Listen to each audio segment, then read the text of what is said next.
Hello, everyone, and welcome back to the next episode of the Melee podcast.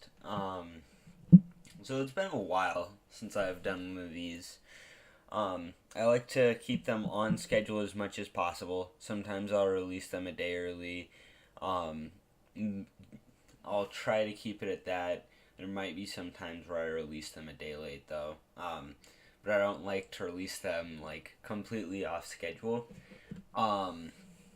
So I before I had to take care of some stuff, and so I didn't really have a chance to record too much, and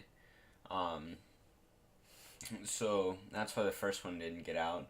And then I got a little bit sick, and so I decided it might just be best just not to record that. And so here we are.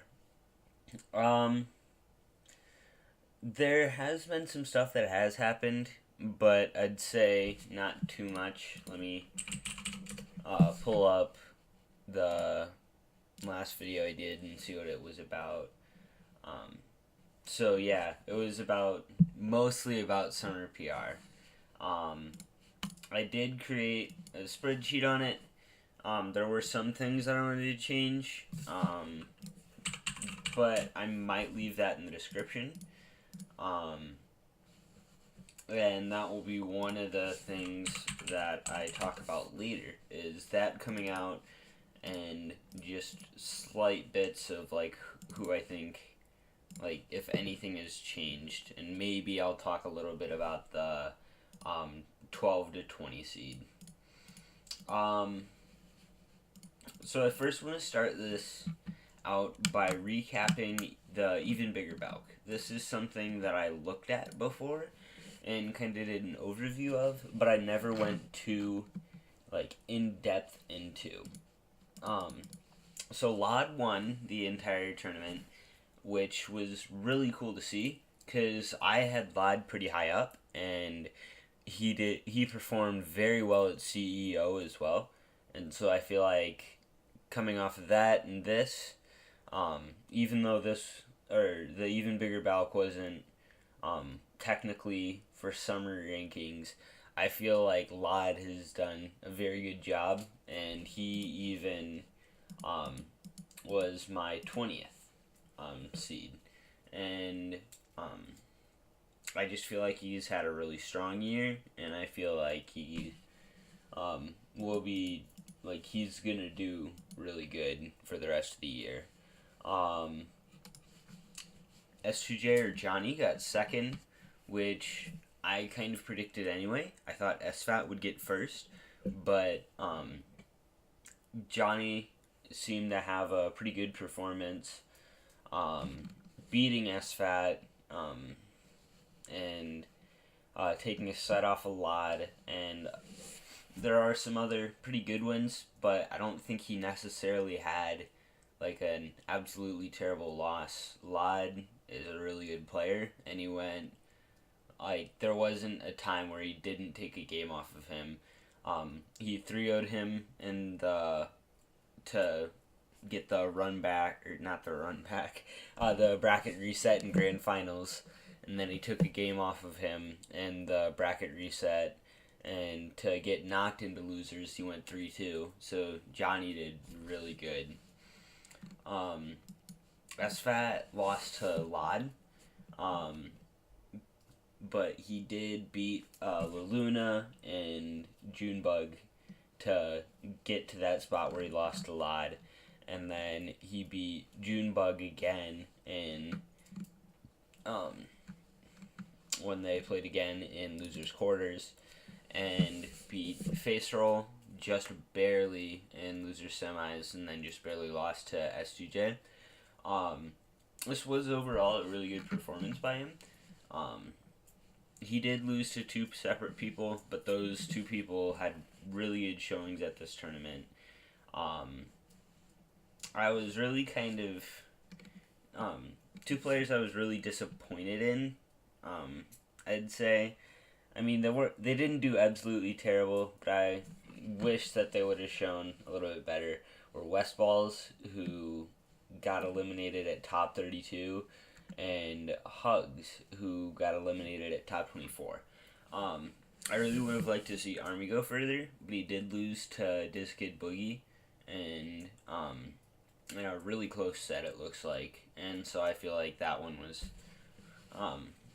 a respectable loss. And then he lost to Tech Boy before, which I think he should have. I personally think he should have beat, but he did have that loss there. Overall, I'd say this really does give me a negative outlook on Hugs and Westballs. If Army keeps up these kind of performances, he'll probably get knocked down a little bit.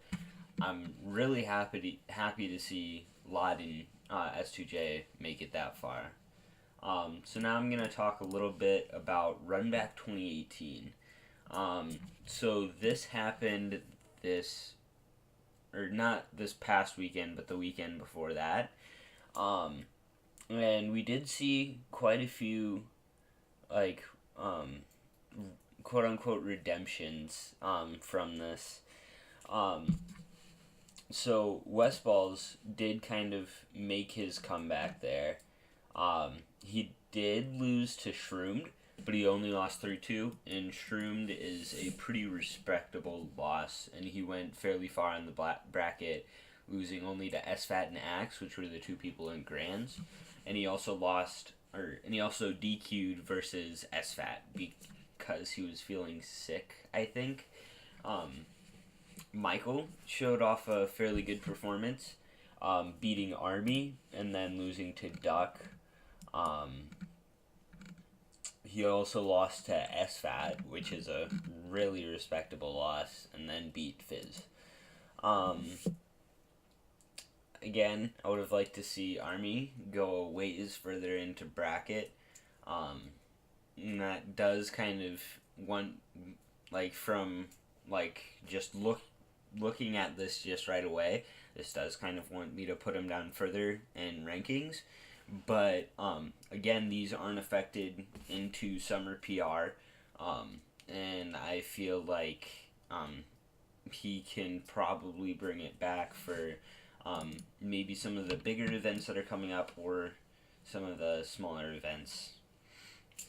Axe won this. I know Axe had been struggling fairly recently, not able to make it to some tournaments, but I was really glad to see him come back, beat Face Roll, Shroomed, S2J, SFAT, Fat Goku, some things like that. I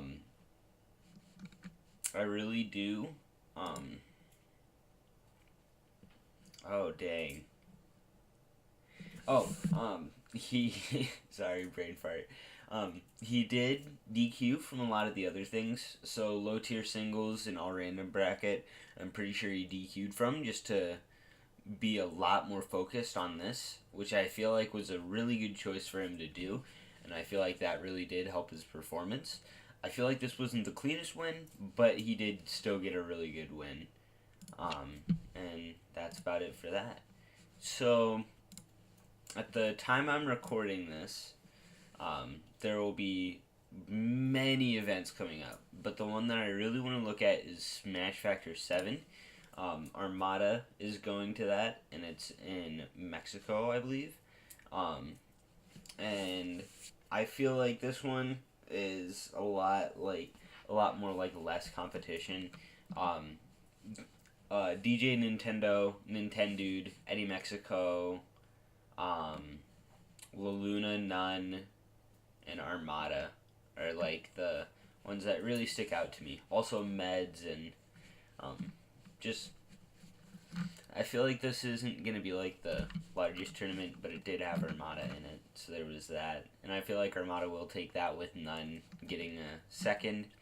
But it'll be kind of... it's going to be kind of nice to see how DJ Nintendo and Nintendude perform at this tournament. I believe it was Nintendude who has recently changed mains from Ice Climbers. There's also Revenge of the Six, which is in Ontario, Canada. Doesn't really have anybody. It has like Moki, and that's about it. Then there is just like a couple other things. Nothing really too important this weekend. This is kind of like an off weekend. I don't know what they have next week, but then after that, it's Evo and just a lot more. And that kind of starts off the month of August, which I'll talk about. So there's Evo, Shine, Super Smash Con, and Air. I feel like, personally looking at this, Evo is going to be really neat to see how it does, how people perform. I believe that Melee did get a Sunday spot, which means that they'll have like best of fives in some cases, and looking at numbers as well, Dragon Ball FighterZ really is up there, which is kind of to be expected. It's a new game, it's performing very well. Followed pretty closely by Street Fighter V. That one's a little bit of a surprise for me, but I feel like there are quite a few dedicated players, and like Street Fighter is a pretty big franchise overall. And then it's followed by Tekken, which had really good numbers. And then that is followed really closely behind by Smash 4 and Melee, which have a 3 entrance difference, with Wii U just barely edging it out. And those are both at 13,500, which is nice, so 1,300 around there. And so yeah, there are other games, BlazBlue Cross Tag, Guilty Gear, and Injustice, and those, well, BlazBlue did have pretty good numbers. Injustice is looking about the size of a side event, and Guilty Gear is looking a little bit higher than that. But, yeah, so then there's also Shine, which is going to be really interesting to see. I feel like that's going to be the next, quote-unquote, major, super major after Evo. I feel like,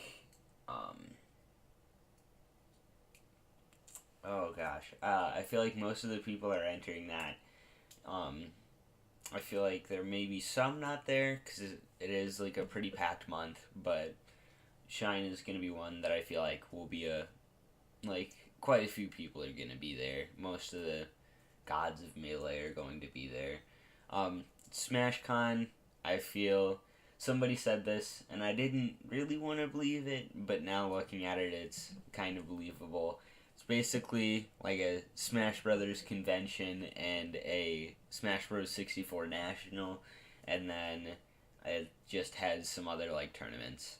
So I feel like there still will be some competition. I feel like it's going to be cool to see who all's there, what they do, but I don't believe it's going to be completely heavy. And then Air, which I believe Chillin, Chudat, Armada, maybe a couple of other people are going to be there. It's over in Europe, so there's that.